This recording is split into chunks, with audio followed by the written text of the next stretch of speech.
ഇന്ന് നമ്മുടെ കൂടെ ഉള്ളത് ജൂൺ 2025 സൈക്കിളിൽ ക്വാളിഫൈ ചെയ്തിട്ടുള്ള മിസ് നീതുവാണ്.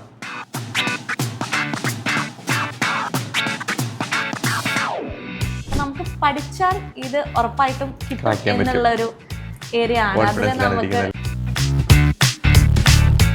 പേപ്പർ 2 നന്നായി പഠിച്ച് നല്ല മാർക്ക് വാങ്ങി പേപ്പർ 1 ഇത്തിരി കുറഞ്ഞാലും കുഴപ്പമില്ല എന്നുള്ളൊരു ആറ്റിറ്റ്യൂഡ് ആയിരുന്നു. പക്ഷെ നമ്മൾ ഒരിക്കലും അങ്ങനെ ചെയ്യരുത്. ഞാൻ എത്ര എൻ്റെ സബ്ജക്റ്റിൽ മാസ്റ്റർ ആണെങ്കിലും ഡു യു ഹാവ് നെറ്റ് എന്നുള്ള ക്വസ്റ്റ്യൻ ഉണ്ട്. യെസ് ഐ ഹാവ് എന്ന് പറഞ്ഞു കഴിഞ്ഞാൽ അവിടെ നമുക്ക് കിട്ടുന്ന ഒരു എക്സ്പോഷർ വേറെ.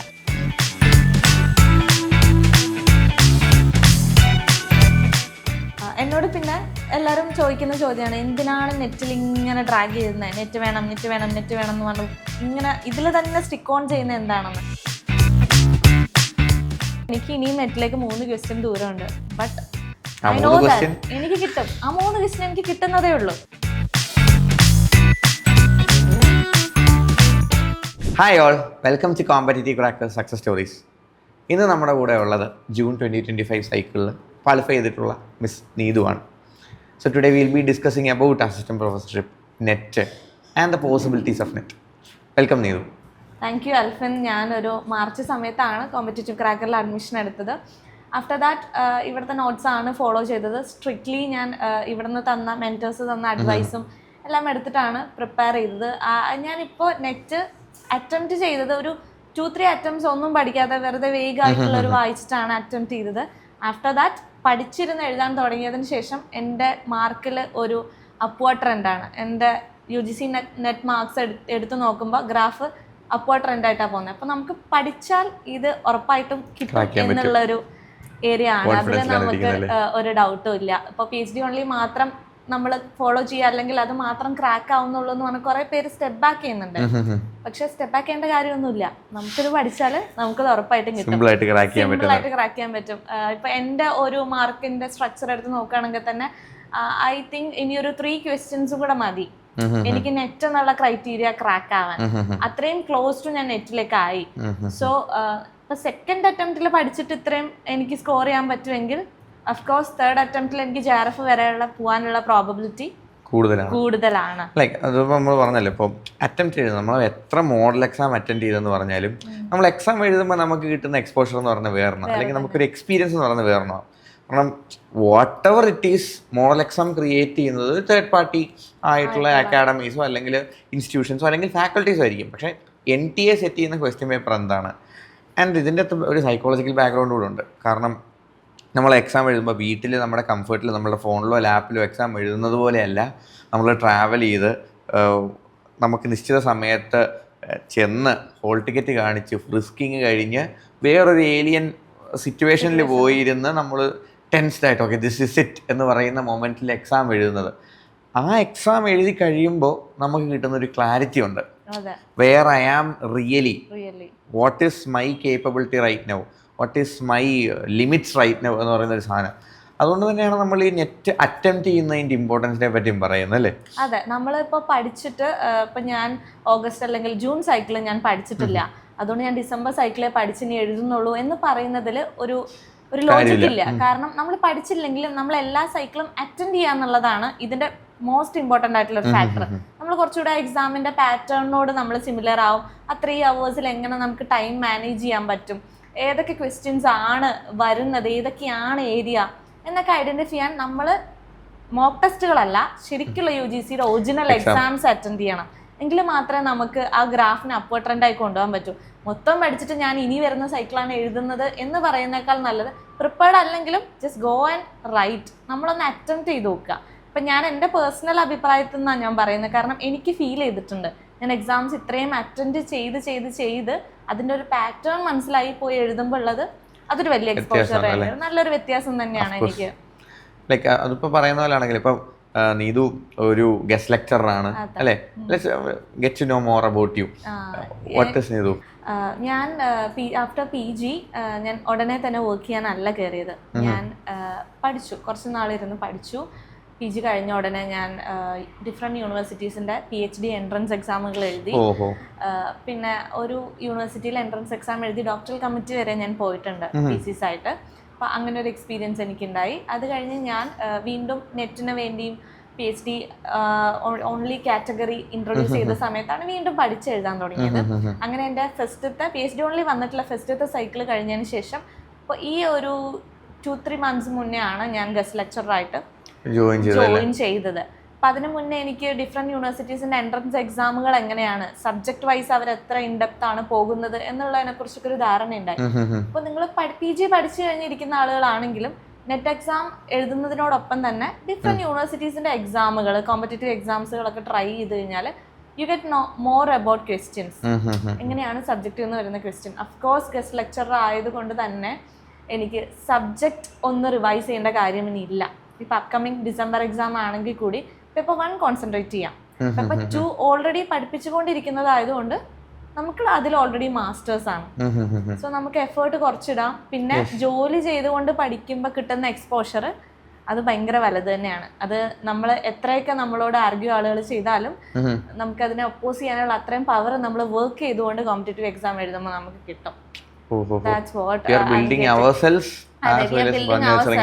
പിന്നെ നമുക്ക് കുറച്ചുകൂടെ ഏതൊക്കെ സിലബസ് ആണ് ഇപ്പൊ പോകുന്നത്, എന്തൊക്കെയാണ് ഇപ്പൊ പ്രസന്റ്ലി പഠിക്കുന്നത്. ഇനി സിലബസ് ഇപ്പൊ ഇടയ്ക്ക് വെച്ച് ചില കോൺസെപ്റ്റുകളൊക്കെ അവർ ഇൻക്ലൂഡ് ചെയ്താലും നമ്മൾ പഠിപ്പിക്കുകയാണല്ലോ, അതുകൊണ്ട് തന്നെ നമുക്ക് അതറിയാൻ പറ്റും. നമ്മൾ പഠിച്ചുകൊണ്ട് പഠിപ്പിക്കുകയാണ് ചെയ്യുന്നത്. എപ്പോഴും പറയുന്നത് നമ്മൾ ഒരു സാധനം അല്ലെങ്കിൽ ഒരു കോൺസെപ്റ്റ് നമുക്ക് നല്ലോണം തറവാണെങ്കിൽ ഒരാളെ പഠിപ്പിക്കണം എന്നാണ്. അപ്പം ഏറ്റവും നല്ലത് നിങ്ങൾക്ക് ടീച്ചിങ് കരിയർ ആണ് എടുക്കുന്നതെങ്കിൽ നിങ്ങൾ നെറ്റ് കിട്ടണം എന്ന് വാശി പിടിച്ചിരിക്കരുത് ഒരിക്കലും.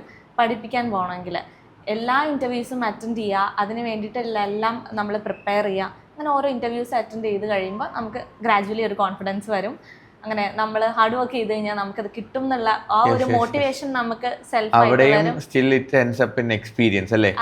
നമ്മൾ കൂടുതൽ ഇന്റർവ്യൂസ് എക്സ്പീരിയൻസ് ചെയ്ത് നമ്മൾ ഇന്റർവ്യൂവിനോടുള്ള ഫിയർ മാറ്റുക. മോർ പ്രിപ്പറേഷൻ ആപ്ലിക്കേഷൻ കൂടെ നമ്മൾ കോൺഫിഡൻസ് ബിൽഡ് ചെയ്തെടുക്കുക. എന്താണ് നമുക്ക് അറിയാത്തത്, ഏത് ക്വസ്റ്റ്യൻ ആണ് നമുക്ക് ആൻസർ ചെയ്യുമ്പോൾ കിട്ടാത്തത്, അതിനെക്കുറിച്ചൊക്കെ നമുക്കൊരു വലിയ ധാരണ വരിക നമ്മൾ ഇന്റർവ്യൂ ബോർഡ്സിലൊക്കെ പോയിരിക്കുമ്പോഴാണ്. നമ്മളെക്കാൾ സീരിയസ് ആയിട്ടുള്ള ടീച്ചേഴ്സ് ആയിരിക്കും, സബ്ജക്ട് എക്സ്പേർട്സ് ആയിരിക്കും, PhD ചെയ്യുന്ന ആളായിരിക്കും, PhD മാസ്റ്റേഴ്സ് ആയിരിക്കും, ഗൈഡ്സ് ആയിരിക്കും. അപ്പോൾ നമുക്ക് കിട്ടുന്നത് ഒരു ഡിഫറെന്റ് ലെവൽ ഓഫ് പീപ്പിൾ ആണ്. ഒരു വലിയൊരു ഓപ്പർച്യൂണിറ്റിയാണ് നമ്മുടെ മുന്നിൽ. കോണ്ടാക്ട്സ് ബിൽഡ് ചെയ്യാൻ പറ്റും നമുക്ക്. അപ്പോൾ അങ്ങനെയുള്ള ഒരുപാട് കാര്യങ്ങൾ നമുക്ക് വർക്ക് ചെയ്യുന്നതിലൂടെ കിട്ടും. നമ്മൾ സിറ്റ് ആൻഡ് സ്റ്റഡീന് പകരം അപ്പാർട്ട് ഫ്രം ദാറ്റ് വർക്ക് ചെയ്തുകൊണ്ട് കുറച്ചുകൂടെ നമ്മുടെ ഒരു സോഷ്യൽ ആൻസൈറ്റി ഉണ്ടെങ്കിൽ അത് നമുക്ക് ഓവർകം ചെയ്യാം. കുറച്ചുകൂടി ഇന്ററാക്ഷൻ കൂടും. ടീച്ചിങ്ങിലെ ഏറ്റവും അടിപൊളിയായിട്ടുള്ള ഫാക്ടർ നമുക്ക് ഇന്ററാക്ഷൻ ആണ്. അപ്പോൾ നമുക്ക് അതൊക്കെ ഒരുപാട് ബിൽഡ് ചെയ്യാൻ പറ്റും. ഞാൻ എപ്പോഴും പേഴ്സണലി ഞാൻ പ്രിഫർ ചെയ്യുക വർക്ക് ചെയ്തുകൊണ്ട് പഠിക്കാനാണ്. സമയം കിട്ടില്ല എന്നൊക്കെ എല്ലാവരും പറയും. ഓഫ്കോഴ്സ് സമയം കിട്ടില്ല, ബട്ട് നമ്മൾ സമയം കണ്ടെത്തി വർക്കിനെയും സ്റ്റഡീനെയും ഒന്നിച്ച് കൊണ്ടുപോയാൽ കുറച്ചുകൂടെ നമുക്ക് നമ്മുടെ കരിയർ വൈസ് നമ്മുടെ എവിടെ നമ്മൾ ബ്രേക്ക് ആയി പോവില്ല. അതർവൈസ് നമ്മൾ വീട്ടിലിരുന്ന് പഠിക്കുകയാണെങ്കിൽ നമുക്കൊരു ബ്രേക്ക് ഫീൽ ചെയ്യും. എനിക്കത് ഫീൽ ചെയ്തിട്ടുണ്ട്. ഒരു കരിയർ ബ്രേക്ക് നമുക്ക് ഇടയ്ക്ക് വരും. നമ്മൾ ക്വസ്റ്റനബിൾ ആവും. എന്തുകൊണ്ട് ഇരുന്നു, ഇപ്പം ഇത്രയും കാലം പഠിച്ചു എന്നിട്ട് അത് കിട്ടിയില്ലല്ലോ, അങ്ങനത്തെ ക്വസ്റ്റ്യൻസ് ഒക്കെ നമുക്ക് വരും. ഒരു കോമ്പറ്റേറ്റീവ് എക്സാമിന് പഠിക്കുന്ന ഒരു സ്റ്റുഡൻറ്റ് ഫേസ് ചെയ്യുന്ന ഏറ്റവും വലിയ ഡിഫിക്കൽട്ടി അതാണ്. നമ്മളിരുന്ന് പഠിക്കുന്നു, നമുക്കത് കിട്ടുന്നില്ല, നമുക്കത് എവിടേക്കോ മിസ്സായി പോണു. പക്ഷെ നമ്മുടെ കുറവ് എന്താണെന്ന് നമുക്കത് പറഞ്ഞു കൊടുക്കാനും പറ്റുന്നില്ല. ഒരുപാട് അങ്ങനത്തെ മെൻ്റൽ സ്ട്രെസ്സ്, ഇമോഷൻസ് അതൊക്കെ കയറി ഇറങ്ങിയാണ് പോകുന്നത്.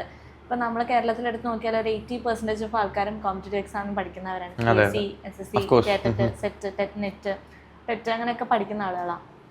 അതുകൊണ്ട് തന്നെ ഞാൻ പ്രിഫർ ചെയ്യുക സിറ്റ് ആൻഡ് സ്റ്റഡിക്ക് പകരം നിങ്ങൾക്ക് ഏത് ജോലിയാണോ ചെയ്യാൻ ഇഷ്ടം ആ ജോലി ചെയ്തുകൊണ്ട് പഠിക്കാനുള്ള സമയം കണ്ടെത്തി കഴിയുമ്പോൾ അത്രയും സ്ട്രെസ് നിങ്ങൾക്ക് കുറയും. അപ്പോൾ ഐ പ്രിഫർ ലൈക്ക് കുറച്ച് ആളുകളൊക്കെ ലൈക്ക് ഓക്കെ ഞാൻ പഠിക്കാൻ പോവുകയാണ്, ഞാൻ വേറെ വർക്കിനൊന്നും പോകുന്നില്ല. അവർക്ക് ശരിക്കും സംഭവിക്കുന്ന പ്രശ്നം എന്താണെന്ന് വെച്ച് കഴിഞ്ഞാൽ ദെയിൽ ബി ഇപ്പോൾ പറഞ്ഞ പോലെ തന്നെ they'll be in too much stress. ഞാൻ എൻ്റെ 6 മാസത്തെ earning phase as an adults നമ്മളെല്ലാവരും തന്നെ ഫേസ് ചെയ്യുന്ന കാര്യം എന്ന് പറഞ്ഞാൽ we have to make money, we can't afford to not make money. അപ്പം like they are spending 6 months of their working time അവരതിലേക്ക് ഇൻവെസ്റ്റ് ചെയ്യാണ്, എഡ്യൂക്കേഷനിലേക്ക് അല്ലെങ്കിൽ പഠിത്തത്തിലേക്ക് അല്ലെങ്കിൽ പ്രിപ്പറേഷനിലേക്ക് ഇൻവെസ്റ്റ് ചെയ്തിട്ട് ലൈക്ക് അറ്റ് സം പോയിന്റ് എന്തെങ്കിലും അവർക്ക് നെഗറ്റീവായിട്ട് കിട്ടിക്കഴിഞ്ഞാൽ they will be going in to ഭയങ്കര നെഗറ്റീവ്, എക്സ്ട്രാ നെഗറ്റീവ് ആയിട്ടായിരിക്കും അവർക്ക് തോന്നുന്നത്. ഐ വേസ്റ്റഡ് മൈ ടൈം എന്നുള്ളൊരു തോന്നൽ. ഇപ്പം ഞാൻ ബ്രേക്ക് എടുത്ത് ഒരു 6 months നെറ്റിന് ഇരുന്ന് പഠിച്ച് ആ സൈക്കിൾ എനിക്ക് എൻ്റെ ആ സമയത്ത് ആ 3 മണിക്കൂറിൽ എൻ്റെ മൂഡ് സ്വിങ്സ് ആണ് എൻ്റെ ആ എക്സാമിൻ്റെ റിസൾട്ട് തരുന്നത് എനിക്ക്. എൻ്റെ 6 മാസത്തെ പഠിത്തം പ്ലസ് ആ 3 hours ഞാൻ എൻ്റെ മൈൻഡ് എത്ര പ്രസന്റ് ആയിട്ടിരുന്നോ, എത്ര കാമാണോ, എത്ര ആൻഷ്യസ് ആണോ, അതൊക്കെ ഡിപ്പെൻഡ് ചെയ്തിട്ടാണ് എൻ്റെ റിസൾട്ട് വരുന്നത്. അപ്പോൾ ആ 3 hours നമ്മുടെ ഒരു എക്സാം മാത്രമല്ല, നമ്മുടെ ലൈഫും കൂടി ഡിസൈഡ് ചെയ്യുന്നത്. അപ്പം നമ്മൾ വർക്ക് ചെയ്യാണ്ട് നമ്മൾ ഇതിനു വേണ്ടി മാത്രം ഇരുന്ന് കഴിഞ്ഞാൽ നമുക്ക് അവിടെ ഒരു റിസൾട്ട്, ഒരു നെഗറ്റീവ് റിസൾട്ടാണ് കിട്ടുന്നതെങ്കിൽ ബാക്ക് ടു ബൗൺസ് ആവാൻ നമ്മൾ സമയമെടുക്കും. നമ്മൾ നമ്മളെ തന്നെ മോൾഡ് ചെയ്ത് നമ്മളെ തന്നെ പറഞ്ഞ് യെസ് യു ഗെറ്റ് എന്ന് നമ്മൾ തന്നെ പറഞ്ഞ് എടുത്ത് വേണം കൊണ്ടുവരാൻ. അതർവൈസ് നമ്മൾ വർക്ക് ചെയ്യണമെങ്കിൽ നമുക്ക് വരുന്ന ക്വസ്റ്റ്യൻസ് കുറവായിരിക്കും.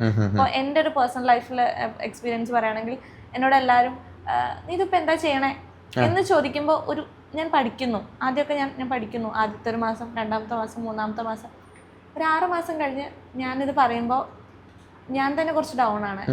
ഞാൻ ഇപ്പോഴും പഠിക്കുകയാണല്ലോ, ഞാൻ എവിടെ എത്തിയിട്ടില്ലല്ലോ. PG-യിൽ എനിക്ക് മാർക്കുണ്ടായി, ഡിഗ്രിയിൽ എനിക്ക് മാർക്കുണ്ടായി, എൻ്റെ കൂടെയുള്ള എല്ലാവരും വർക്ക് ചെയ്യുന്നു, ഞാനിപ്പോഴും ഇങ്ങനെ ഒരു സ്റ്റാർട്ടിങ് പോയിന്റിൽ ഞാൻ എന്നോട് തന്നെ അത് ചോദിച്ചു തുടങ്ങും. തുടങ്ങിക്കഴിഞ്ഞാൽ അവിടെ ഞാൻ ഫെയിലായി. അപ്പോൾ നമ്മൾ വർക്ക് ചെയ്യുകയാണെങ്കിൽ നമുക്കത് I am doing this and I am trying for this differentiate ചെയ്ത് പറയാൻ പറ്റും. അതൊരു വലിയ ക്വാളിറ്റിയാണ് നമുക്ക്. അത് ഞാൻ എൻ്റെ ലൈഫിൽ എക്സ്പീരിയൻസ് ചെയ്തത്. ഞാനിങ്ങനെ പഠിക്കാൻ മാത്രം ഇരുന്ന സമയത്തും വർക്ക് ചെയ്തുകൊണ്ട് പഠിക്കുന്ന സമയത്തും എനിക്ക് ഉണ്ടാവുന്ന ഒരു മെൻ്റൽ സ്റ്റേറ്റ് ഭയങ്കര ഡിഫറെൻ്റ് ആണ്. അപ്പോൾ ഐ എക്സ്പീരിയൻസ് ഫ്രം ദാറ്റ്. അപ്പോൾ എല്ലാ കോമ്പറ്റീറ്റീവ് എക്സാം എഴുതുന്നവരോടും നിങ്ങളുടെ എസ്പെഷ്യലി നമ്മുടെ ഈ ടീച്ചിങ് ഫീൽഡ് എന്ന് പറയുന്ന സാധനം നമ്മൾ ഒരിക്കലും വി നെവർ സ്റ്റോപ്പ് ലേണിംഗ്.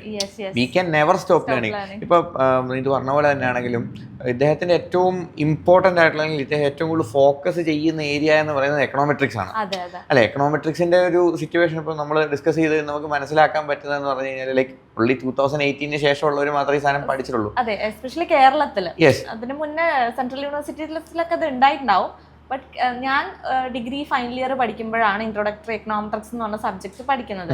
എൻ്റെ സീനിയേഴ്സ് അത് ഡിഗ്രിയിൽ പഠിച്ചതായിട്ട് എനിക്ക് ഓർമ്മയില്ല. ആ ഒരു 2018 സമയത്താണ് ഈ സബ്ജക്ട് ഞങ്ങൾ പഠിച്ചു തുടങ്ങിയത്. അത് ഞങ്ങൾക്ക് PGക്ക് ഈ സബ്ജക്റ്റ് ഉണ്ടായി.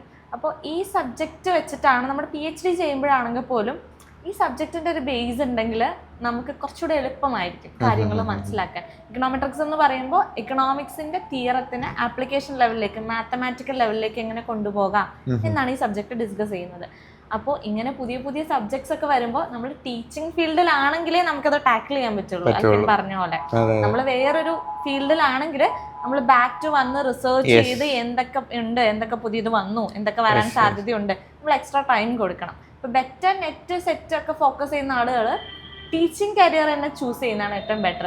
ഇവൻ അവർ ട്യൂഷൻ എടുക്കുകയാണെങ്കിൽ പോലും ഓക്കെ, ട്യൂഷൻ ആണെങ്കിലും കുഴപ്പമില്ല. ബട്ട് നിങ്ങൾക്ക് എന്താണോ നിങ്ങൾ ഉദ്ദേശിക്കുന്ന അതിന്റെ റിലേറ്റഡ് ആയിട്ടുള്ള ഒരു ഫീൽഡിൽ നിന്ന് കഴിഞ്ഞാൽ നമുക്കത് പഠിക്കാൻ എളുപ്പമാണ് കുറച്ചുകൂടെ. To stay updated. അത് തന്നെ ഞാനിപ്പോൾ എല്ലാവരോടും പറയുന്ന കാര്യമാണ്. ഇപ്പോൾ ഞാനിപ്പോൾ ഫസ്റ്റ് ടൈം നെറ്റ് അറ്റംപ്റ്റ് ചെയ്തു, എനിക്ക് JRF വേണ്ട എന്നുള്ള മൈൻഡിലാണെങ്കിൽ ഞാൻ ഒരിക്കലും പിന്നെ നെറ്റ് എഴുതാൻ പോവുകയില്ല.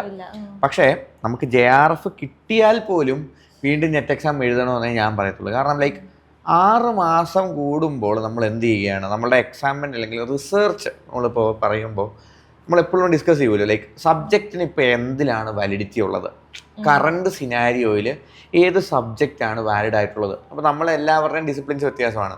എക്കണോമിക്സ്, ഇംഗ്ലീഷ് വ്യത്യാസമുണ്ട്. പക്ഷേ എക്കണോമിക്സിൽ കറണ്ട്ലി ഏറ്റവും വാലിഡ് ആയിട്ടുള്ള ഏരിയാസ് എന്ത് എന്നുള്ളത് നമുക്ക് നെറ്റ് എക്സാമിൽ നിന്ന് മനസ്സിലാവും. നെറ്റ് എക്സാം ഫോക്കസ് ചെയ്യുന്നത് എപ്പോഴും കറണ്ട് റിസർച്ച് വാലിഡിറ്റി ഉള്ള ടോപ്പിക്കുകളിലായിരിക്കും. അപ്പോൾ ഈ റിസർച്ച് വാലിഡിറ്റി ഉള്ള ടോപ്പിക്കുകൾ ഏതാണ് എന്ന് നമ്മൾ മനസ്സിലാക്കി കഴിയുമ്പോഴത്തേക്കും വി ക്യാൻ സ്റ്റേ അപ്ഡേറ്റഡ്. കാരണം ഇപ്പം ഇംഗ്ലീഷിൻ്റെ ഫാക്ടർ വരാണെങ്കിലും ഒക്കെ ബ്രിട്ടീഷ് ലിറ്ററേച്ചറിനെ പറ്റി എല്ലാവർക്കും അറിയാവുന്ന പേരാണ് വില്യം ഷേക്സ്പിയർ. അപ്പോൾ എല്ലാവരുടെയും വിചാരം ഇംഗ്ലീഷ് ലിറ്ററേച്ചർ എന്ന് പറഞ്ഞാൽ ഷേക്സ്പിയറിലേക്ക് മാത്രം ലിമിറ്റഡ് ആണ് എന്നുള്ളതാണ്. ട്രഡീഷണൽ ടീച്ചേഴ്സും ഫോക്കസ് ചെയ്യുന്നത് ഷേക്സ്പിയറിലായിരിക്കും. പക്ഷേ there are new things coming.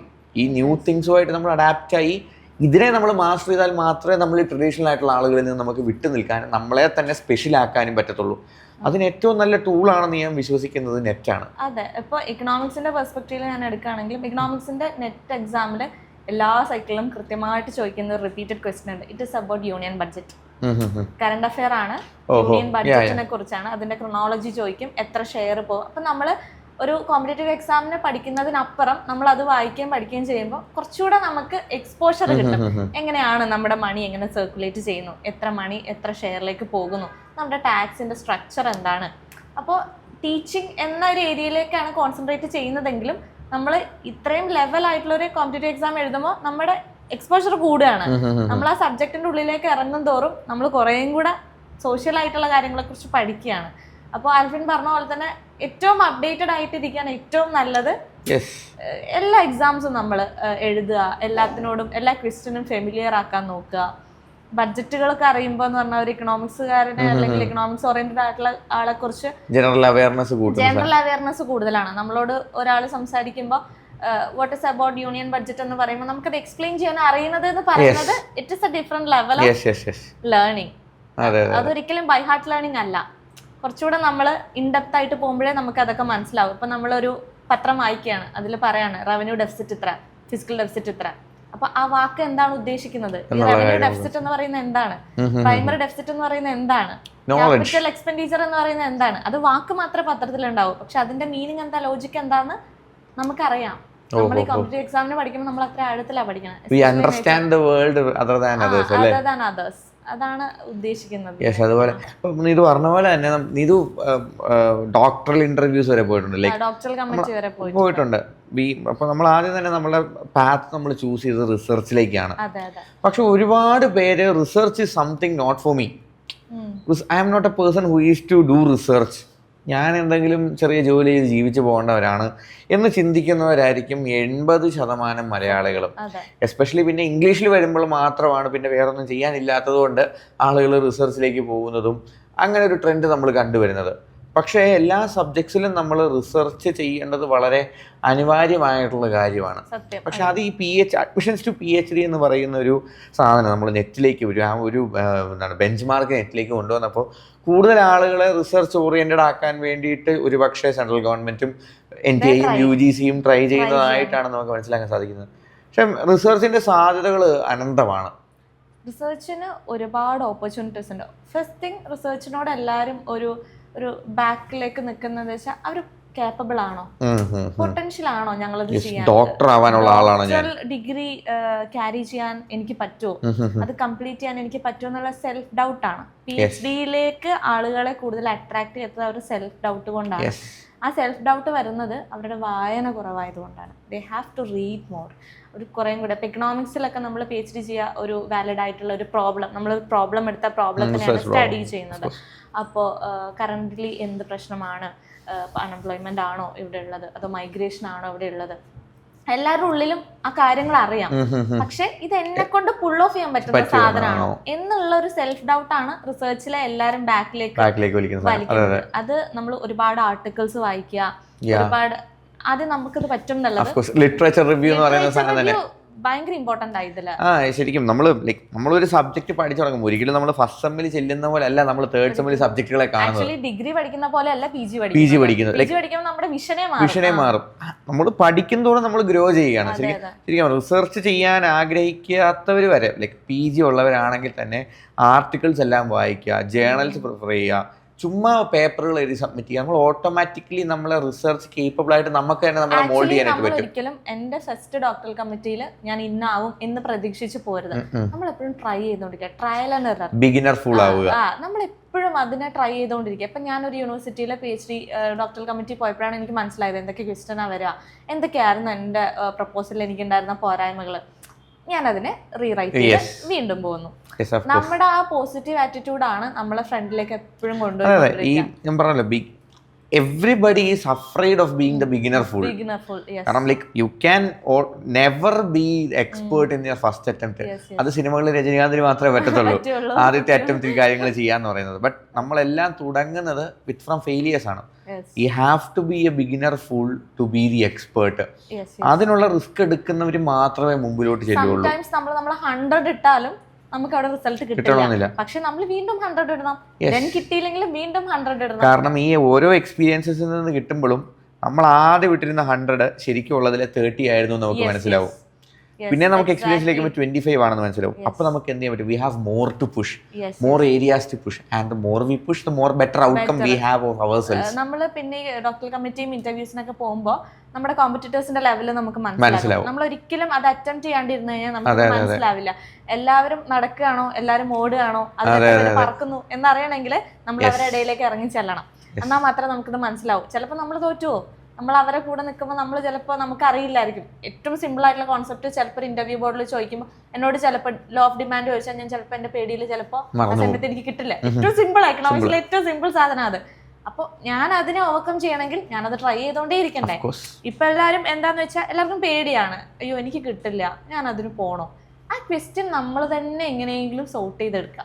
അത് വേറെ ആൾ എത്ര മോട്ടിവേഷൻ തന്നാലും, എത്ര 1 മണിക്കൂർ 2 മണിക്കൂർ സംസാരിച്ചാലും ചിലപ്പോൾ അവർ സംസാരിച്ച് തീരുന്നവരെ നമുക്കത് മാറും. ഒന്ന് ഉറങ്ങിണീക്കുമ്പോൾ വീണ്ടും നമ്മൾ ബാക്ക് ടു പോകും. അപ്പൊ നമുക്ക് പുഷ് ചെയ്യാൻ നമ്മൾ തന്നെ പുഷ് ചെയ്തെടുക്കണം, നമ്മൾ തന്നെ മോട്ടിവേറ്റ് ചെയ്ത് കൊണ്ടുവരണം. അപ്പോൾ ആ പേടിയും ആ സെൽഫ് ഡൗട്ടും മാറിയാൽ തന്നെ കുറെ പേർക്ക് ഇത് ടാക്കിൾ ചെയ്യാൻ പറ്റും. കുറച്ചും കൂടെ മാറി കുറച്ചും കൂടെ നമുക്ക് എക്സ്പോഷർ ഉണ്ട്. നമുക്ക് എല്ലാവർക്കും സ്മാർട്ട് മൊബൈൽ ഫോൺസ് ഉണ്ട്, ലാപ്ടോപ്സ് ഉണ്ട്, ആർട്ടിക്കിൾസ് എല്ലാം ഓൺലൈനിൽ അവൈലബിൾ ആണ്. പണ്ടൊന്നും അത്രയൊന്നും ഉണ്ടായിരുന്നില്ല. ജേർണൽസ് മേടിച്ച് വായിക്കണമായിരുന്നു.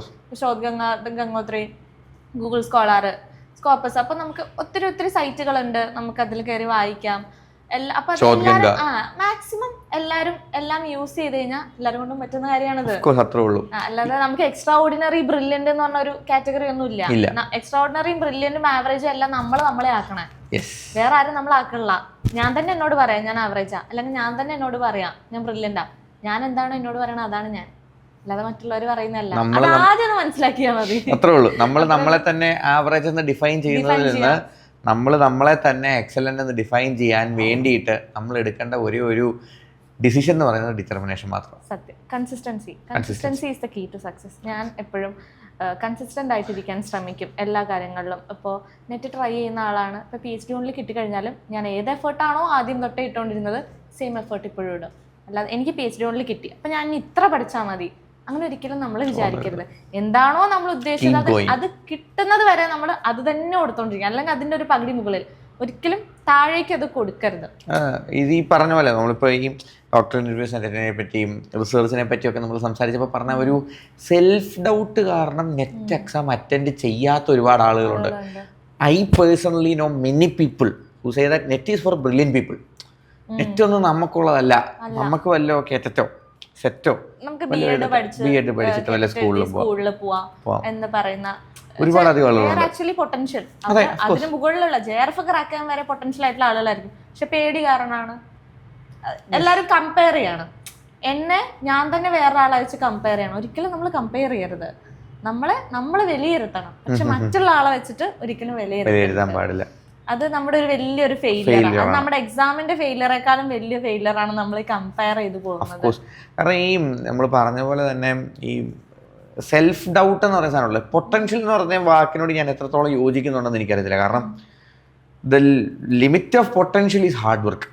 കാരണം നമ്മൾക്ക് എത്രത്തോളം പൊട്ടൻഷ്യൽ ഉണ്ടെന്നുള്ളത്, നമ്മളുടെ പൊട്ടൻഷ്യൽ നമുക്ക് എപ്പോഴും വളർത്തിക്കൊണ്ട് വരാൻ പറ്റുന്നതേ ഉള്ളൂ. നമ്മൾ ഇടുന്ന ഹാർഡ് വർക്കും നമ്മൾ ഇടുന്ന സ്മാർട്ട് വർക്കും പോലിരിക്കും. And the passion and determination we put into the work. അങ്ങനെ നമുക്ക് ക്രാക്ക് ചെയ്യാൻ പറ്റുന്നതേ ഉള്ളൂ. അതുകൊണ്ടാണ് നമ്മൾ ഈ PhD കിട്ടിയതിൽ നിന്ന് ശേഷവും അവരെ നെറ്റിലേക്ക് പുഷ് ചെയ്യുന്നതും JRFലേക്ക് പുഷ് ചെയ്യുന്നതും. കാരണം വാലിഡിറ്റി ഓഫ് നെറ്റ് എന്ന് പറയുന്നത് it is something that is growing more and more. നമ്മളിപ്പോൾ പറയുവാണെങ്കിൽ ഒരു പരിധി വരെ 2018 വരെ ഒക്കെ അസിസ്റ്റന്റ് പ്രൊഫസർ കോളേജ് പഠിക്കാനുള്ളവർക്ക് മാത്രം എന്ത് ചെയ്താൽ മതിയായിരുന്നു, നെറ്റ് ക്വാളിഫൈ ചെയ്താൽ മതിയായിരുന്നു. ഇപ്പോൾ നമ്മളിപ്പോൾ UGC മാറാൻ പോവുകയാണ്, HCA വരാൻ പോവുകയാണ്, നെറ്റ് മൊത്തത്തിൽ മാറാൻ പോവുകയാണ്. നമുക്ക് ചിലപ്പോൾ അവസാനമായിട്ട് നമുക്ക് നെഗറ്റീവ് മാർക്കിംഗ് ഇല്ലാത്ത പരീക്ഷ ഈ വരാൻ പോകുന്ന ഡിസംബർ 2025 പരീക്ഷയായിരിക്കും. അങ്ങനെ ഇരിക്കുമ്പോൾ എക്സാം മാറുമ്പോൾ എക്സാമിൻ്റെ സ്കോപ്പസ് കൂടുകയാണ്, അല്ലെങ്കിൽ എക്സാമിൻ്റെ സ്കോപ്പ് കൂടുകയാണ്. കാരണം നമ്മൾ കഴിഞ്ഞ മുമ്പത്തെ തവണ വരെ നമ്മുടെ പബ്ലിക് സെക്ടർ അണ്ടർടേക്കിങ്സ് ഉണ്ടല്ലോ, ലൈക്ക് പവർ ഗ്രിഡ് കോർപ്പറേഷൻ, ഇതുപോലത്തെ കോർപ്പറേഷൻസ് പബ്ലിക് സെക്ടറിലുള്ള ഈ കോർപ്പറേഷൻസ് അവരുടെ ഫസ്റ്റ് ഫോം ഓഫ് ഇന്റർവ്യൂ ആയിട്ട് കാണുന്നത് ലാസ്റ്റ് സൈക്കിളിൽ നമ്മുടെ നെറ്റിന്റെ സ്കോറാണ്. ലൈക്ക് നമ്മളുടെ സബ്ജക്ട് നോളജിനെ അളക്കുന്ന ഒരു സ്റ്റാൻഡേർഡ് സ്കെയിലായിട്ട് നെറ്റ് മാറാൻ പോവുകയാണ്. സോ നമുക്ക് ഇപ്പോൾ റിസർച്ചിലേക്ക് കംപ്ലീറ്റ്ലി ഇൻറ്റഗ്രേറ്റഡ് ആയി നെറ്റ്. യൂണിവേഴ്സിറ്റീസ് ഒന്നും സ്വന്തമായിട്ട് എന്ത് നടത്തണ്ട, എൻട്രൻസ് എക്സാം നടത്തണ്ട, നെറ്റ് എഴുതിയിട്ട് വരുന്നവനെ കയറ്റുക. അപ്പോൾ ഒരു സ്റ്റാൻഡേർഡ് സെറ്റിംഗ് അല്ലെങ്കിൽ ഒരു സെൻട്രൽ ആയിട്ടുള്ളൊരു standard bench mark of your knowledge testing എന്ന് പറയുന്ന രീതിയിലേക്ക് നെറ്റ് മാറുമ്പോൾ എല്ലാവരും ഈ സാധനം അറ്റംപ്റ്റ് ചെയ്യണം. നമ്മൾ നെറ്റ് ക്വാളിഫൈഡ് ആവണം. കാരണം like it is the ultimate teachers exam അല്ലേ? ഇപ്പൊ എനിക്ക് എന്റെ സബ്ജക്റ്റിലെ എല്ലാ ടോപ്പിക്സും ഏത് രാത്രി എന്നോട് ഓർക്കത്തിൽ ചോദിച്ചാലും ഞാൻ പറഞ്ഞാലും എനിക്ക് നെറ്റ് ഉണ്ടോ എന്നുള്ളൊരു ക്വസ്റ്റ്യൻ അവിടെ ഉണ്ട്. ഞാൻ എത്ര എൻ്റെ സബ്ജക്റ്റിലെ മാസ്റ്റർ ആണെങ്കിലും ഡു യു ഹാവ് നെറ്റ് എന്നുള്ള ക്വസ്റ്റ്യൻ ഉണ്ട്. യെസ് ഐ ഹാവ് എന്ന് പറഞ്ഞു കഴിഞ്ഞാൽ അവിടെ നമുക്ക് കിട്ടുന്ന ഒരു എക്സ്പോഷർ വേറെ. അവിടെ നമുക്ക് ഒരു ഇൻ്റർവ്യൂ ബോർഡിൽ ഇരിക്കുകയാണെങ്കിൽ നമുക്ക് കിട്ടുന്ന സ്കോർ വ്യത്യാസമുണ്ട് നെറ്റ് ഉണ്ടെങ്കിലും.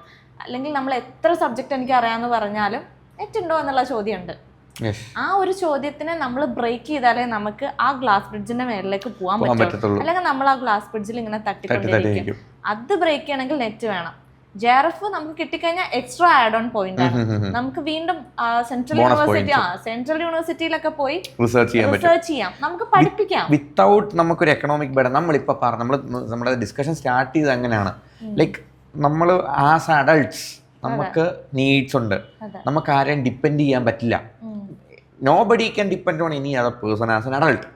അപ്പോൾ നമുക്ക് റിസർച്ചിലേക്ക് നമ്മൾ പോകുമ്പോൾ നമുക്ക് ഫണ്ടഡ് അല്ല നമ്മുടെ റിസർച്ച് എങ്കിൽ നമുക്ക് റിസർച്ചിന് വേണ്ടിയിട്ടുള്ള ഫണ്ടിങ് കണ്ടെത്തണം, നമ്മളെ മുമ്പോട്ട് കൊണ്ടുപോകുന്ന ഫണ്ടിങ് കണ്ടെത്തണം, ആൻഡ് പീപ്പിൾ അറൗണ്ട് അസ് നമുക്ക് അവരെ ടേക്ക് കെയർ ചെയ്യാൻ വേണ്ടിയിട്ടുള്ള ഫണ്ടിങ് നമ്മൾ കണ്ടെത്തണം.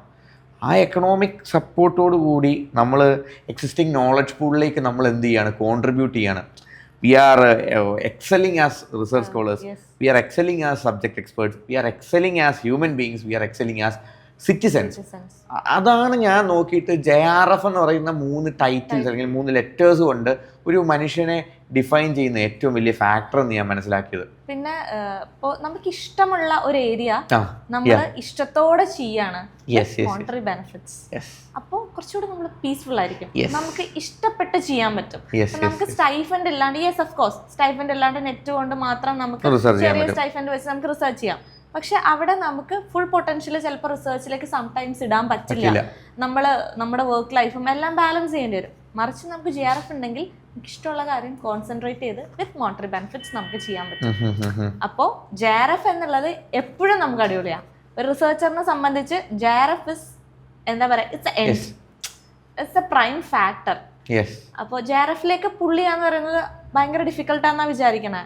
ബട്ട് അത്ര ഡിഫിക്കൽട്ട് അല്ല. അത് നമ്മളെ തന്നെ മോട്ടിവേറ്റ് ചെയ്ത് എടുത്താൽ നമുക്ക് കിട്ടും. അത് ഇപ്പോൾ നെറ്റിലേക്ക് നമ്മൾ തിരിച്ചു വരുമ്പോഴത്തേക്കിനും നെറ്റ് എഴുതുന്ന ഒരുപാട് ടൈപ്പ് ഓഫ് ആളുകളുണ്ടല്ലേ. പേപ്പർ 1 മാത്രം ഫോക്കസ് ചെയ്യുന്ന ആളുകൾ, പേപ്പർ 2 മാത്രം ഫോക്കസ് ചെയ്യുന്ന ആളുകൾ. എത്ര നമ്മൾ പഠിച്ചെന്ന് പറഞ്ഞാലും നമുക്ക് ചെറിയ മിസ്റ്റേക്ക് കൊണ്ട് നമുക്ക് മിസ്സാവാം അല്ലേ? അങ്ങനെ ഒരു എക്സ്പീരിയൻസ് ഉള്ള ഒരാളാണ് നീതു. അതെ, എനിക്ക് അങ്ങനത്തെ ഒരു എക്സ്പീരിയൻസ് ഉണ്ട്. ഞാൻ കുറച്ചുകൂടെ പേപ്പർ 2 ഓറിയന്റഡ് ആളാണ്. പേപ്പർ 1-നേക്കാളും പേപ്പർ 2-ലെ ഒരു മാസ്റ്ററാണ് ഞാൻ. പേപ്പർ 1 എനിക്ക് പൊതുവെ പഠിക്കാനും മടിയായിരുന്നു. പിന്നെ എൻ്റെ ഒരു ധാരണ ഉണ്ടായി, അത് കംപ്ലീറ്റ് ആ ഒരു ധാരണ ഒരു പൊട്ടത്തരാണെന്ന് എനിക്ക് മനസ്സിലായത് ഞാൻ 2 തവണ പഠിച്ചെഴുതിയപ്പോഴാണ്. പേപ്പർ 2 നന്നായി പഠിച്ച് നല്ല മാർക്ക് വാങ്ങി പേപ്പർ 1-ൽ ഇത്തിരി കുറഞ്ഞാലും കുഴപ്പമില്ല എന്നുള്ളൊരു ആറ്റിറ്റ്യൂഡായിരുന്നു. പക്ഷെ നമ്മൾ ഒരിക്കലും അങ്ങനെ ചെയ്യരുത്. നമ്മൾ രണ്ടിടത്തൊരു പ്രോപ്പർ ബാലൻസ് വേണം. പേപ്പർ 1-ലും നന്നായിട്ട് സ്കോർ ചെയ്യണം, പേപ്പർ 2-ലും നന്നായിട്ട് സ്കോർ ചെയ്യണം.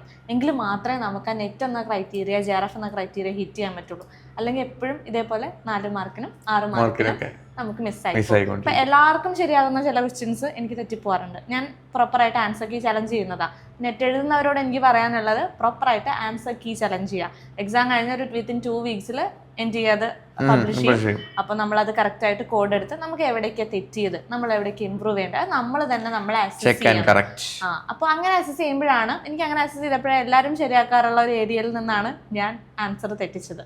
ആ ഏരിയ എനിക്ക് ക്ലിയർ ആയിരുന്നെങ്കിൽ ആ വിത്തിൻ ഒരു 2-3 ക്വസ്റ്റ്യൻസിൽ എനിക്ക് ക്ലിയർ ആവാനുള്ളതേ ഉണ്ടായിരുന്നുള്ളൂ ഇത്തവണത്തെ അറ്റംപ്റ്റ്. അപ്പം അങ്ങനെയൊക്കെ വരുമ്പോൾ ഡെസ്പറേറ്റ് ആവും.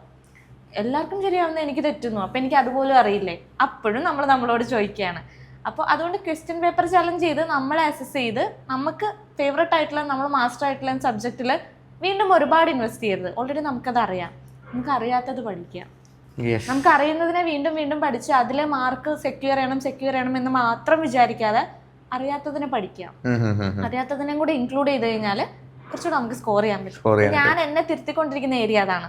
എനിക്ക് പേപ്പർ 1 അറിയില്ല, എനിക്കത് പഠിക്കാൻ ഇത്തിരി മടിയാണ്. പക്ഷെ ഞാൻ എന്നെ പേപ്പർ 1-ഉം കൂടെ നമുക്ക് വേണം, 2-ന് ഈക്വൽ ഇമ്പോർട്ടൻസ് കൊടുത്താലേ നമുക്കിത് ക്രാക്ക് ചെയ്യാൻ പറ്റുള്ളൂ.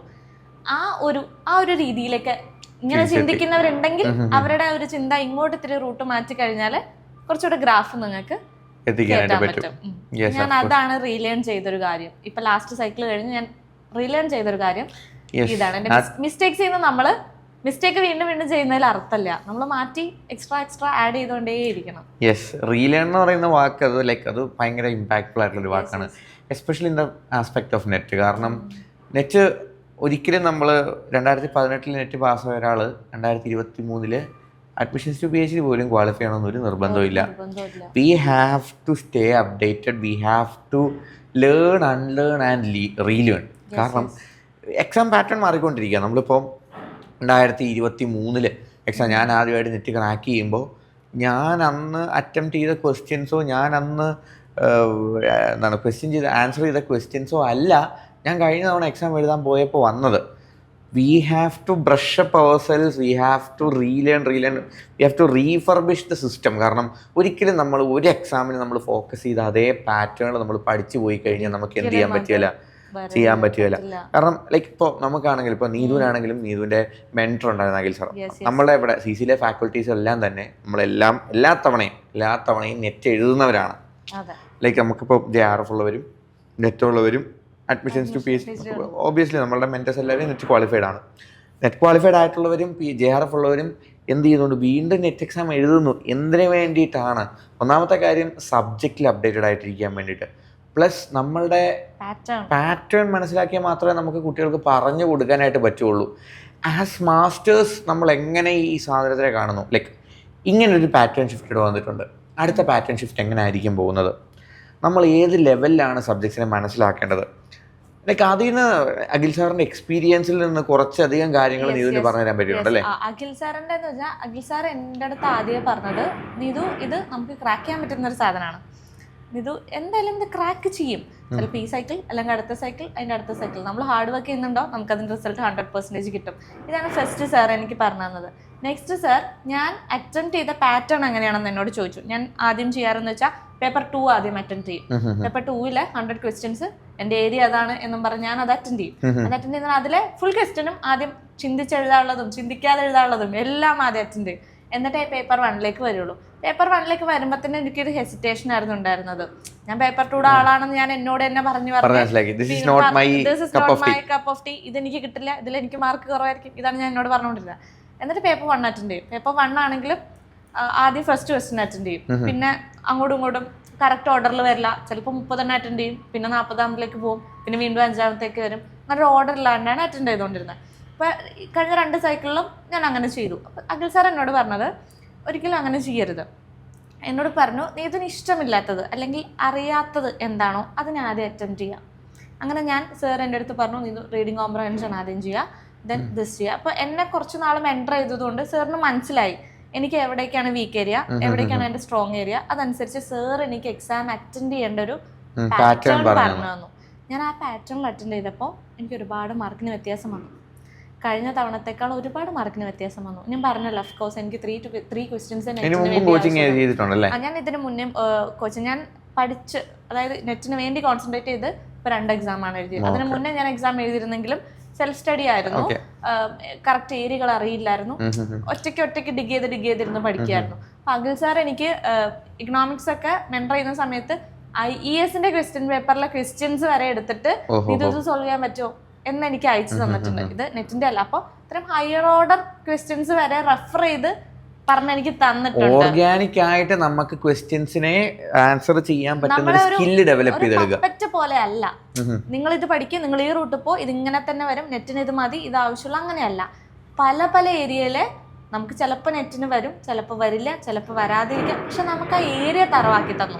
അപ്പോൾ ട്രഡീഷണൽ ക്വസ്റ്റ്യൻസ് നമുക്ക് ട്രഡീഷണൽ തിയറീസിന്റെ Adam Smith, David Ricardo, economics ആയിട്ടുള്ള ആളുകൾക്ക് അറിയാതെ അവരുടെയൊക്കെ മാത്സ് ദ ഫോളോയിങ്ങിലേ വരുള്ളൂ. അപ്പോൾ നമ്മളത് maths the following, absolute cost advantage Adam Smith, comparative cost Ricardo, അങ്ങനെ മാത്സ് ദ ഫോളോയിങ് അത് വരുള്ളൂ എന്നുള്ളതാണ് നമുക്ക് അറിയാൻ പറ്റില്ല. പക്ഷെ അഖിൽ സാറൊക്കെ പഠിക്കാൻ വന്നത് അത് മാത്സ് ദ ഫോളോയിങ് ആണ് വരുന്നതെങ്കിലും ചിലപ്പോൾ അത് മാത്സ് ദ ഫോളോയിങ് അല്ലാതെ തിയറി എന്ന് വന്നാലേ ക്വസ്റ്റ്യൻ.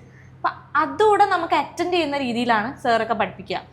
അത് നമ്മൾ ഇതേ വരുള്ളൂ, ഇത് ഇത്ര പഠിച്ചാൽ മതി, അങ്ങനെ ഒരിക്കലും എൻ്റെ അടുത്ത് പറഞ്ഞിട്ടില്ല. എന്ത് പഠിക്കുമ്പോഴും അതിൻ്റെ സ്ക്രാച്ചിൽ നിന്ന് പഠിക്കുക, അതിൻ്റെ ഏറ്റവും 0 പോയിന്റിൽ നിന്ന് അതിൻ്റെ ഏറ്റവും ഹയർ ഓർഡർ വരെ ലോജിക്ക് അറിയാം, തിയറം അറിയാം, കാര്യങ്ങൾ അറിയാം. ശരിക്കും അങ്ങനെയാണ് നമ്മൾ പഠിക്കേണ്ടത്.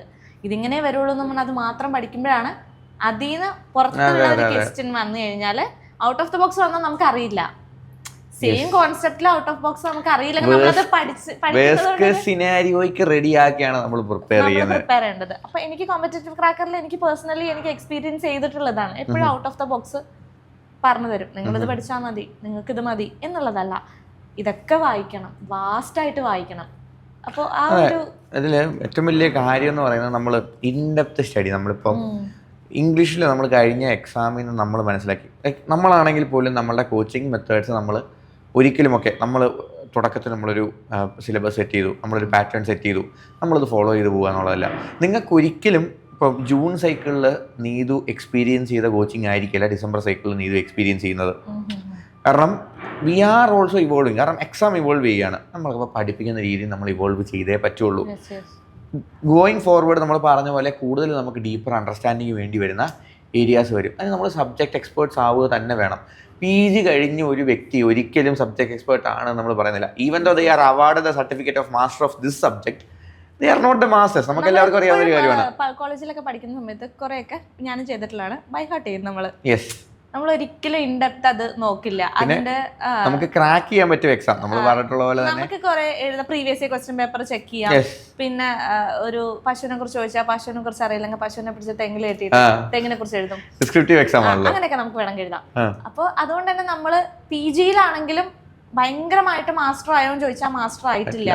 ആഫ്റ്റർ ദാറ്റ് നമ്മളൊരു എക്സാമിന് വീണ്ടും പ്രിപ്പയർ ചെയ്യുമ്പോഴാണ്, ഞാൻ ട്രൂലി പറയുകയാണെങ്കിൽ ഞാൻ നെറ്റിന് പ്രിപ്പയർ ചെയ്യുന്ന സമയത്ത് ആഫ്റ്റർ PG ഞാൻ ഡിമാൻഡിൽ നിന്നാണ് പഠിച്ചു തുടങ്ങിയത്. ഇക്കണോമിക്സ് ബേസിക് ഡിമാൻഡ് എന്താണ്, സപ്ലൈ എന്താണ്, ഡിമാൻഡ് കേർവ് എങ്ങനെയാണ്, അവിടെ നിന്നാണ് ഞാൻ പഠിച്ചു തുടങ്ങിയത്. ആ ഒരു ക്വാളിറ്റി നമ്മൾ ബിൽഡ് ചെയ്യണം. അതിൽ നമ്മളൊരു ക്ഷേമം വിചാരിക്കരുത്. എനിക്കതറിയാം, ഞാൻ PG കഴിഞ്ഞല്ലേ, ഞാൻ എന്തിനു ഡിമാൻഡ് പഠിക്കുന്നു, ഞാൻ എന്തിനു ഇൻഫീരിയർ ഗുഡ് പഠിക്കുന്നു, അങ്ങനെയല്ല. ഇതൊക്കെ നമ്മൾ ബേസിക് പഠിക്കുന്നതാ. പക്ഷെ ആ ബേസിക്സിന് ചിലപ്പോൾ കോമ്പറ്റേറ്റീവ് എക്സാംസിന്റെ കുഴപ്പം അതാണ്, ബേസിക്സിനെ നമുക്ക് തെറ്റിക്കും അവര്. അതിനെ ട്വിസ്റ്റഡ് ആയിട്ട് ചോദിച്ച് അതിന്റെ ഉത്തരങ്ങൾ കിട്ടാത്ത രീതിയിലാണ് ക്വസ്റ്റ്യൻസ് ഫ്രെയിം ചെയ്യുക. ബേസിക്സ് പഠിക്കുക. ബേസിക്സ് പഠിക്കാൻ ഒരു മടി നിങ്ങൾ കാണിക്കരുത്. ബേസിക്സ് ഉണ്ടെങ്കിലേ നമുക്ക് മാസ്റ്റർ ആവാൻ പറ്റും. ബേസ് ബിൽഡ് ചെയ്ത് കഴിഞ്ഞാൽ പിന്നെ നമുക്ക് ബിൽഡിംഗ് ബുദ്ധിമുട്ടില്ല, സ്ട്രോങ്ങും ആയിരിക്കും, പെട്ടെന്ന് പൊളിഞ്ഞു വീഴില്ല. ബേസ് സ്ട്രോങ് അല്ലെങ്കിൽ ഒരു ക്വസ്റ്റ്യൻ മതി, നമുക്ക് മൊത്തം പോകും, നമുക്കെല്ലാം താഴേക്കിരിക്കും. അത് നമ്മളെ മെന്റലി ഡൗൺ ആക്കുകയും ചെയ്യും. ഒരുപാട് സമയം വെറുതെ പഠിച്ച പോലെ ഇരിക്കും. കറക്റ്റായിട്ട് അതിന്റെ ബേസ്മെന്റ് അറിയില്ലെങ്കിൽ എത്ര 1 മണിക്കൂർ 2 മണിക്കൂർ ഇരുന്ന തിയറം പഠിച്ചാലും ഔട്ട് ഓഫ് ദ ബോക്സ് ചോദിച്ചാൽ അറിയില്ലെങ്കിൽ വെറുതെ അല്ലേ അത്. അതെ അതെ, ഈ പറയുന്ന കാര്യം എന്ന് പറഞ്ഞു കഴിഞ്ഞാൽ ലൈക്ക് നമ്മളിപ്പോൾ 2 ടൈപ്പ് ഓഫ് ലേണിങ്ങിനെ പറ്റി പറഞ്ഞു. ലൈക്ക് സബ്ജക്റ്റിനെ പറ്റി ഡീപ്പായിട്ട് അറിയാവുന്ന ആളുകൾക്ക് നെറ്റില്ല, നെറ്റുള്ള ആളുകൾക്ക് സബ്ജക്റ്റ് അറിയില്ല. ഇങ്ങനൊരു ഡിസ്പാരിറ്റി എങ്ങനെയാണ് ഒരു സിസ്റ്റത്തിൽ ഉണ്ടാവും? അതിന് ഏറ്റവും നല്ലത് ലൈക്ക് നെറ്റ് ക്രാക്ക് ചെയ്യുന്നവർ, ഇപ്പോൾ നമുക്ക് പേപ്പർ 1 നമുക്കൊന്ന് ഫോക്കസ് ചെയ്ത് കഴിഞ്ഞാൽ നമുക്ക് എളുപ്പത്തിൽ എന്ത് ചെയ്യാൻ പറ്റും, നെറ്റ് ക്രാക്ക് ചെയ്യാൻ പറ്റും. ആ പേപ്പർ 1 100 മാർക്ക് എന്ന് പറയുന്നതിൽ 90 മാർക്കും 45 ചോദ്യങ്ങളും നമുക്ക് കറക്റ്റായിട്ട് ആൻസർ ചെയ്യാൻ പറ്റുന്ന രീതിയിൽ നമുക്ക് എന്ത് ചെയ്യാൻ പറ്റും, കാണാപ്പാടം പഠിച്ച് സെറ്റ് ചെയ്യാൻ പറ്റും. നമുക്ക് അവിടെ മാത്തമാറ്റിക്കൽ റീസണിങ്ങും ഡേറ്റ ഇൻ്റർപ്രിട്ടേഷനും മാത്രമേ നമ്മൾ ആപ്ലിക്കേഷൻ ലെവലിലേക്ക് വരുന്നുള്ളൂ. കോംപ്രിഹെൻഷൻ ഉൾപ്പെടെയുള്ള സാധനങ്ങൾ പ്രാക്ടീസ് ചെയ്തും കാണാപ്പാടം പഠിച്ച് നമുക്ക് എന്ത് ചെയ്യാൻ പറ്റും, പ്രീവിയസ് ഇയർ ക്വസ്റ്റ്യൻസ് മാത്രം റെഫർ ചെയ്ത് നമുക്ക് ആൻസേഴ്സ് ചെയ്യാൻ പറ്റും. 90 മാർക്ക് കിട്ടും. ആ 90 മാർക്ക് ഭയങ്കര ഡിഫൈനിങ് ആണ്. ഒരു ആവറേജ് സബ്ജക്ട് നോളജ് ഉള്ള ഒരാൾക്ക് 110 മാർക്ക്, 55 ചോദ്യങ്ങൾ എവിടെ നിന്ന് ശരിയാക്കാൻ പറ്റി, ഇവിടെ നെറ്റിൽ നിന്ന് ശരിയാക്കാൻ പറ്റി, 110 മാർക്ക് അവിടെ നിന്ന് കിട്ടി. 90 മാർക്ക് കിട്ടി അദ്ദേഹത്തിന് JRF. 200 മാർക്കിന് ഹെസിറ്റേഷൻ ആണ് പലർക്കും പേപ്പർ 1 സ്കോർ. എനിക്കൊക്കെ ഹെസിറ്റേഷൻ ഉണ്ടായി. ആ ഹെസിറ്റേഷൻ ഞാൻ തന്നെ മോൾഡ് ചെയ്തിപ്പോ മാറ്റി കൊണ്ടുവരാണ്. അപ്പൊ ആ ഹെസിറ്റേഷൻ മാറ്റി പേപ്പർ 1 കുറച്ചുകൂടെ പോസിറ്റീവായിട്ട് കണ്ടാൽ കിട്ടാനുള്ള പ്രോബബിലിറ്റി കൂടുതലാണ് അല്ലേ? അതെ അതെ അതെ. 200 മാർക്ക് എന്ന് പറയുമ്പോൾ JRF. പക്ഷെ അവിടെ ചെല്ലുമ്പോഴും നമുക്ക് സബ്ജക്ട് നോളജ് എത്രത്തോളം ഉണ്ടെന്നുള്ള ഡൗട്ടുണ്ട്. ആ സബ്ജക്ട് നോളജ് നമുക്ക് ഇൻഡെപ്തിലുണ്ടെങ്കിൽ മാത്രമേ നമുക്ക് നെറ്റ് ഉപയോഗിക്കാനായിട്ട് പറ്റുള്ളൂ. നമ്മൾ എത്ര നെറ്റ് ക്വാളിഫൈഡ് ആണെന്ന് പറഞ്ഞാലും നമ്മൾ സ്റ്റുഡൻസിൻ്റെ ഫ്രണ്ടിൽ പോയി നമ്മൾ കോൺഫിഡൻ്റ് ആയിട്ട് നമുക്ക് നമ്മുടെ സബ്ജക്റ്റിനെ പറ്റി പറഞ്ഞ് മനസ്സിലാക്കി കൊടുക്കാനുള്ള കോൺഫിഡൻസ് വേണമെങ്കിൽ നമുക്ക് നമ്മുടെ നോളജ് വേണം, നോളജിൽ കോൺഫിഡൻസ് വേണം. ആൻഡ് സ്റ്റുഡൻസിന്റെ മുമ്പിലേക്ക് എത്തണമെങ്കിൽ നമുക്ക് ഇന്റർവ്യൂയിലേക്ക് ചെല്ലാൻ എന്ത് വേണം, നമുക്ക് നെറ്റ് വേണം. Net is A very important. അപ്പോൾ ഈ പറഞ്ഞ പോലെ നമ്മൾ പഠിപ്പിക്കുന്ന സമയത്ത് നമ്മൾ 1 മണിക്കൂർ വായിച്ചാലേ നമുക്ക് 10 മിനിറ്റ് പഠിപ്പിക്കാൻ പറ്റുള്ളൂ. ഞാനിപ്പോ പഠിപ്പിച്ച് തുടങ്ങി ഒരുപാട് കാലമൊന്നും ആയില്ലെങ്കിലും പഠിപ്പിച്ച് തുടങ്ങിയ എക്സ്പീരിയൻസ് എന്ന് ഞാൻ പറയുകയാണെങ്കിൽ എനിക്ക് 1 മണിക്കൂർ ക്ലാസ് എടുക്കണമെങ്കിൽ ഞാനൊരു 3 മണിക്കൂർ വായിച്ച് ഞാൻ ആ വായിച്ചതിനെ നോട്ട് എഴുതി ആ നോട്ടിനെ വീണ്ടും ലെക്ചർ നോട്ട് എഴുതിയിട്ടാണ് ഞാൻ പഠിപ്പിക്കാൻ പോണത്. പിന്നെ എക്കണോമിക്സ് പോലുള്ളൊരു സബ്ജക്റ്റ് ആയതുകൊണ്ട് തന്നെ കുട്ടികൾക്ക് അത് പറഞ്ഞ് മനസ്സിലാക്കി കൊടുക്കണം. അവർക്ക് അതിന്റെ പുതിയ സബ്ജക്റ്റ് അത്. അവര് മൈക്രോ മാക്രോ ഒക്കെ പഠിച്ചിട്ട് പബ്ലിക് എക്കണോമിക്സ് ട്രേഡ് അതുപോലെയുള്ള ഒരു സബ്ജക്റ്റ് അല്ല. കുറെ ഡിഫറെന്റ് ആയിട്ടുള്ള വാക്കുകൾ, പുതിയ ടേംസ് ഒക്കെയാണ് ഇതിൽ യൂസ് ചെയ്യുന്നത്. ഇപ്പൊ മൾട്ടി കൊളീനിയാരിറ്റി, ഹോമോസെഡാസ്റ്റിസിറ്റി എന്നൊക്കെ പറയുന്നത് പുതിയ പുതിയ വാക്കുകളാണ്. അപ്പൊ വാക്കിനോട് തന്നെ ചിലപ്പോൾ ഹെസിറ്റേഷൻ ആയിരിക്കും. ഞാനൊരു സ്റ്റുഡന്റ് ആയതുകൊണ്ട് എനിക്കറിയാം എങ്ങനെയായിരിക്കും അവരെന്നെ മുന്നിൽ ഇരിക്കുന്നത്. അപ്പൊ നമ്മൾ അത്രയും പ്രിപ്പയർ ചെയ്യണം. നെറ്റ് നമുക്ക് നല്ലൊരു ബേസ് ബിൽഡ് ചെയ്ത് കൃത്യമായിട്ട് നെറ്റ് കിട്ടിക്കഴിഞ്ഞാൽ നമുക്ക് ബാക്കിയുള്ള പരിപാടി എളുപ്പമായി, പഠിപ്പിക്കലും എളുപ്പമായി. അപ്പോൾ നമ്മള് എപ്പോഴും ഇൻഡെപ്ത് വായിക്കാം. പിന്നെ നെറ്റ് ഒരു വലിയ ക്രൈറ്റീരിയ ആണ് നമുക്ക് നമുക്ക് മുന്നിലേക്ക് ടീച്ചിങ്ങിലേക്ക് പോകണമെങ്കിൽ. ഞാൻ നേരത്തെ പറഞ്ഞ ഗ്ലാസ് ബ്രിഡ്ജ്, ആ ഗ്ലാസ് ബ്രിഡ്ജിന്റെ മുകളിലേക്ക് പോകണമെങ്കിൽ എന്ന് ഓർത്ത് നമ്മൾ തള്ളി മാറ്റി വെക്കുന്ന ഒരു സാധനമാണ് നെറ്റ് എന്ന് പറയുന്ന സാധനം. But once you attain NET you don't need any more qualifications അല്ലേ. നമുക്കിനി വേറെ ഒന്നും വേണ്ട. അൾട്ടിമേറ്റ് ടീച്ചേഴ്സ് എലിജിബിലിറ്റി ടെസ്റ്റ് ആയിട്ടുള്ള നെറ്റ് ക്വാളിഫൈ ചെയ്ത് കഴിഞ്ഞാൽ നമുക്ക് വേറെ ഒന്നും ചെയ്യേണ്ട ആവശ്യമില്ല. പക്ഷെ നമുക്ക് നെറ്റ് ക്വാളിഫൈ ചെയ്ത് കഴിയുമ്പോഴാണ് നമുക്ക് ശരിക്കും നമ്മുടെ വൃത്ത് മനസ്സിലാകുന്നത്. എന്നോട് പിന്നെ എല്ലാവരും ചോദിക്കുന്ന ചോദ്യമാണ്, എന്തിനാണ് നെറ്റിൽ ഇങ്ങനെ ഡ്രാഗ് ചെയ്യുന്നത്? നെറ്റ് വേണം നെറ്റ് വേണം നെറ്റ് വേണം എന്ന് പറഞ്ഞു ഇങ്ങനെ ഇതിൽ തന്നെ സ്റ്റിക്ക് ഓൺ ചെയ്യുന്നത് എന്താണെന്ന്. ഓപ്പർച്യൂണിറ്റീസ് അറിയില്ല. ഇത് കിട്ടിക്കഴിയുമ്പോഴുള്ള ഒരു ഓപ്പർച്യൂണിറ്റീസിനെ കുറിച്ച് ആളുകൾക്ക് ധാരണയില്ല. അതുകൊണ്ടാണ് ഇതിലേക്ക് നിൽക്കാനൊരു ഹെസിറ്റേഷൻ. പിന്നെ എനിക്ക് തോന്നുന്നു നെഗറ്റീവ് മാർക്കിംഗ് വരികയാണെന്നൊക്കെ കേൾക്കുന്നത് കൊണ്ട് കുറച്ച് പേരിപ്പോൾ നെറ്റിന് വേണ്ടി പ്രിപ്പയർ ചെയ്യുന്നുണ്ട്. നെറ്റ് എഴുതുന്നവരെ ഏറ്റവും വലിയ അഡ്വാൻറ്റേജ് എന്ന് പറഞ്ഞാൽ നെഗറ്റീവ് മാർക്കിംഗ് ഇല്ലാത്ത 150 ക്വസ്റ്റ്യനിലെ 150 ക്വസ്റ്റ്യൻ നമുക്ക് മാർക്ക് ചെയ്യാം. നമുക്ക് അതിൽ അറിയില്ലെങ്കിലും എന്തെങ്കിലും മാർക്ക് ചെയ്യാം. പക്ഷെ നെഗറ്റീവ് മാർക്കിംഗ് വന്നാൽ നമ്മൾ ഒരെണ്ണം ശരിയാക്കിയാൽ വേറെ ഒരെണ്ണം തെറ്റിക്കഴിഞ്ഞാൽ നമ്മൾ ശരിയാക്കിയത് പോയി. അപ്പോൾ നെറ്റിന്റെ ആ ഒരു അഡ്വാൻറ്റേജിന് മാക്സിമം നമ്മൾ യൂസ് ചെയ്യണം. ഇപ്പോൾ കണ്ണും പൂട്ടി നമുക്ക് മാർക്ക് കിട്ടും. അതിന് നമ്മളിപ്പോൾ യൂസ് ചെയ്യണം. അതിപ്പോൾ ഈ അപ്കമിങ് ഡിസംബർ സൈക്കിൾ വരെ മേ ബി ഈ നെഗറ്റീവ് മാർക്കിംഗ് ഇല്ലാണ്ട് പോവുള്ളൂ. ക്വസ്റ്റ്യൻസ് ടഫ് ആവുമ്പോൾ, എക്സാം ടഫ് ആവും തോറും റൂൾസ് ആൻഡ് റെഗുലേഷൻസ് അവർ മാറ്റിക്കൊണ്ടേയിരിക്കും. നമുക്ക് പ്രെഡിക്റ്റ് ചെയ്യാൻ പറ്റില്ല.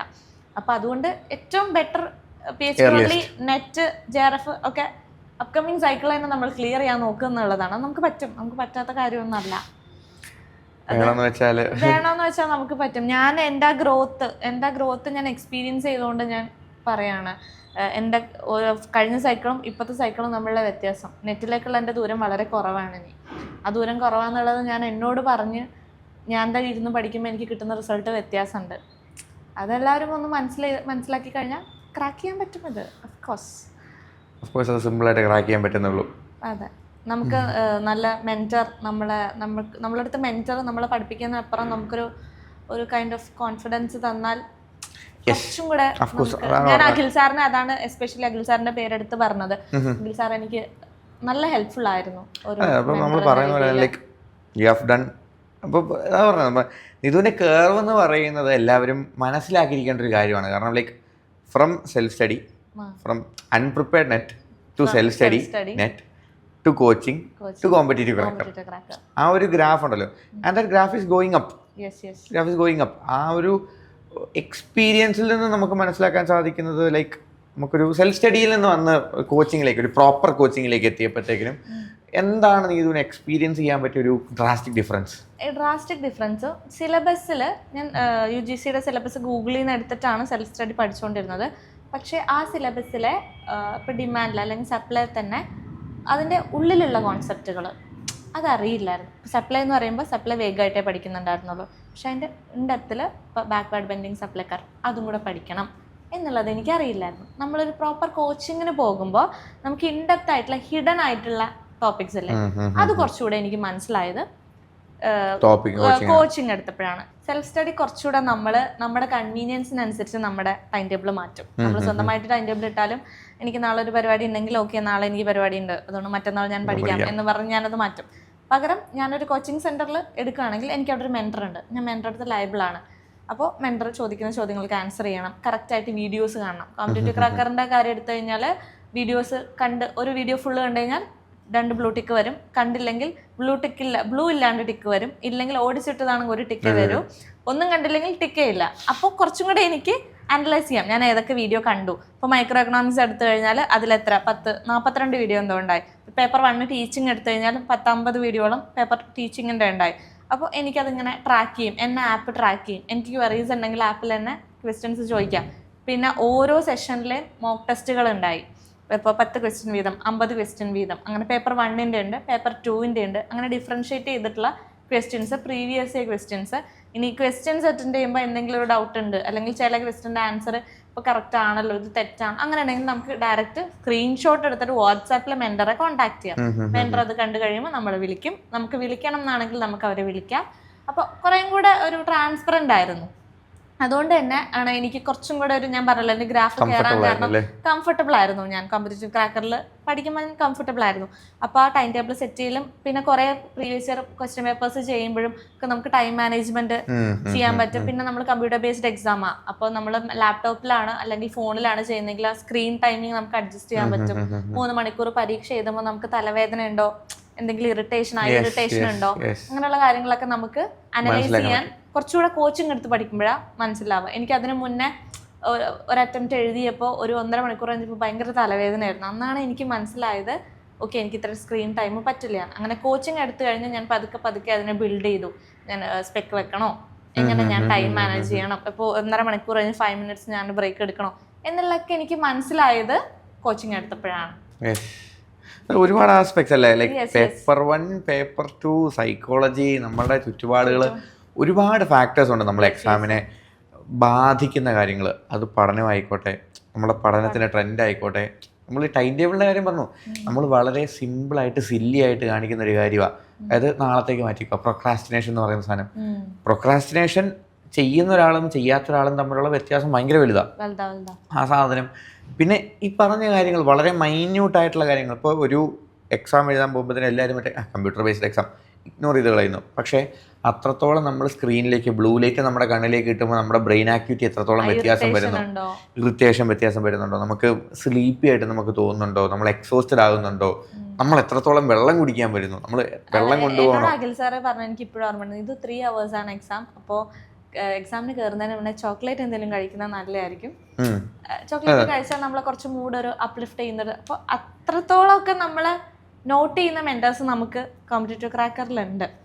That's why I prefer competitive cracker. അപ്പോൾ നമ്മളെ ചെറിയ മാറ്റം കൊണ്ടുവന്നാൽ കൂടെ നമുക്കതൊരു വലിയ വ്യത്യാസം ക്രിയേറ്റ് ചെയ്യാൻ പറ്റും, ആൽഫിൻ പറഞ്ഞ പോലെ. അപ്പോൾ നമുക്കൊരു കോംപ്രിഹെൻസീവ് ആയിട്ടുള്ള മൾട്ടി ഫാസറ്റഡ് ആയിട്ടുള്ള ആസ്പെക്ട്സിനെ നമ്മൾ ടാക്കിൾ ചെയ്താൽ മാത്രമേ നമുക്ക് എന്ത് ചെയ്യാൻ പറ്റുള്ളൂ, നെറ്റിലേക്ക് കടക്കാൻ പറ്റുള്ളൂ, ആ നെറ്റിൽ നിന്ന് JRFിലേക്ക് പുഷ് ചെയ്യാൻ പറ്റുള്ളൂ. But once we are into the system, നമ്മളിടുന്ന എഫേർട്ടുകൾ, കുഞ്ഞു എഫേർട്ടുകൾ കൺസിസ്റ്റൻ്റ് ആയിട്ടാണ് നമുക്ക് സിമ്പിളായിട്ട് ഈ സാധനം ക്രാക്ക് ചെയ്യാൻ പറ്റുന്നതേ ഉള്ളൂ. യെസ്, ഞാനിപ്പോൾ എനിക്ക് ഇനിയും നെറ്റിലേക്ക് 3 ക്വസ്റ്റ്യൻ ദൂരമുണ്ട്. ബട്ട് എനിക്ക് കിട്ടും. ആ 3 ക്വസ്റ്റ്യൻ എനിക്ക് കിട്ടുന്നതേ ഉള്ളൂ. ഞാൻ എന്നോട് അത് പറയുന്നത്, ആ 3 ക്വസ്റ്റ്യൻ നമ്മൾ പഠിക്കാത്തത് കൊണ്ടോ നമുക്ക് അറിയാത്തതുകൊണ്ടോ മിസ്സായതോ അല്ല. അറിയുന്ന ക്വസ്റ്റ്യൻ ആണ് ആ 3 ക്വസ്റ്റ്യൻ തെറ്റിപ്പോയത്. അത് തെറ്റിപ്പോയപ്പോൾ എനിക്ക് വിഷമം ഉണ്ടായിരുന്നെങ്കിലും ബട്ട് സ്റ്റിൽ എനിക്ക് ആ 3 ക്വസ്റ്റ്യൻ എനിക്ക് അറിയാവുന്ന ക്വസ്റ്റ്യൻ ആണല്ലോ. ഇതിനു മുമ്പ് അറിയാതിരുന്ന പല ആൻസേഴ്സും നമുക്ക് ആൻസർ ചെയ്യാൻ പറ്റി. മാറ്റമുണ്ട്. പേപ്പർ 1 ഞാൻ ശരിയാക്കിയ ഉത്തരങ്ങളുടെ പെർസെൻറ്റേജ് അല്ല ഇത്തവണ ശരിയാക്കിയിട്ടുള്ളത്. ഒരുപാട് വ്യത്യാസം വന്നു, മാർക്ക് ഒരുപാട് കയറിയിട്ടുണ്ട്. അപ്പോൾ നമുക്ക് പെട്ടെന്നുള്ള ഒരു ഗ്രോത്ത് ഇങ്ങനെ നമ്മളിങ്ങനെ കയറി പോകുന്ന ഒരു സാധനമാണ്. നമ്മളിങ്ങനെ ഫ്ലൈ ചെയ്യാൻ പറ്റുന്നതല്ല. നമ്മൾ സ്റ്റെപ്പായി കയറി കഴിഞ്ഞാൽ നമുക്ക് എത്താൻ പറ്റും. നമ്മൾ ഹെസിറ്റേറ്റ് ചെയ്യേണ്ട കാര്യമല്ല. ഇത് നമുക്ക് കിട്ടുന്നതല്ല, നമുക്കിത് പറഞ്ഞിട്ടുള്ളതല്ല എന്നുള്ളത് ഉണ്ടെങ്കിൽ അത് മാറ്റി വെക്കുക, നമുക്ക് എന്തായാലും കിട്ടും അത്. So we had an awesome session with our qualifiers. Neetu, നമുക്ക് ഒരുപാട് ഇൻസൈറ്റ്സ് നമുക്ക് കൊണ്ടുവരാനായിട്ട് സാധിച്ചു.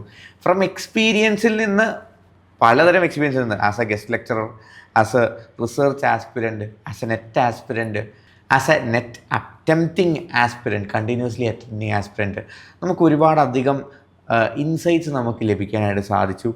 So thank you Neetu for joining us. We will see each other again while you crack JRF in December 2025.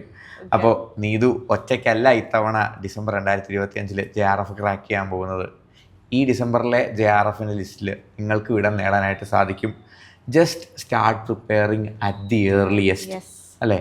And make sure that your preparations are not void. വേണ്ടത് വേണ്ട പോലെ വേണ്ട രീതിയിൽ പഠിച്ചാൽ നിങ്ങൾക്കും ഈ ഡിസംബറിൽ JRF കൃത്യമായിട്ട് ക്രാക്ക് ചെയ്യാനായിട്ട് സാധിക്കും. And we are here, competitive cracker, and our victory batch for JRF is all set and ready with new updations and new methodologies to get you JRF in December 2025. Thank U.